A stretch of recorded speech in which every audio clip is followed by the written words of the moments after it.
Many people say that the South would have abolished slavery eventually because it was a toxic institution to nations they wanted to do business with.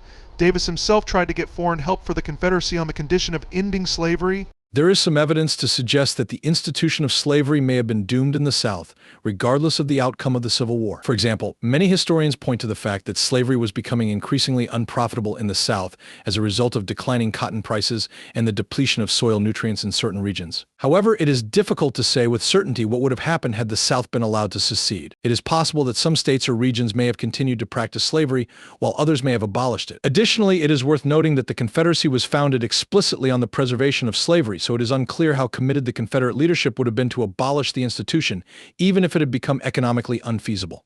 As for Jefferson Davis's efforts to secure foreign support for the Confederacy on the condition of ending slavery, it is true that he did make such overtures. However, it is also worth noting that these efforts were largely unsuccessful, and that many European nations were already moving towards abolition by the mid-19th century. So slavery was so important, but yet Davis was willing to give it up if foreign nations decided to help him. It is true that Jefferson Davis made overtures to foreign nations, including Great Britain and France, to try to secure their support for the Confederacy during the Civil War. However, it is important to note that Davis and many other Southern leaders were deeply committed to the institution of slavery and believed that it was essential to their way of life and economic system. Davis's willingness to consider ending slavery in exchange for foreign assistance was likely a pragmatic decision based on the fact that he knew the Confederacy was at a significant military disadvantage and in need of outside support to continue the war.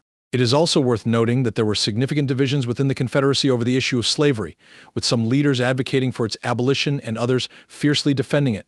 Ultimately, however, the Confederacy was never able to secure the foreign aid it needed, and the war ended with the defeat of the Southern states and the eventual abolition of slavery in the United States.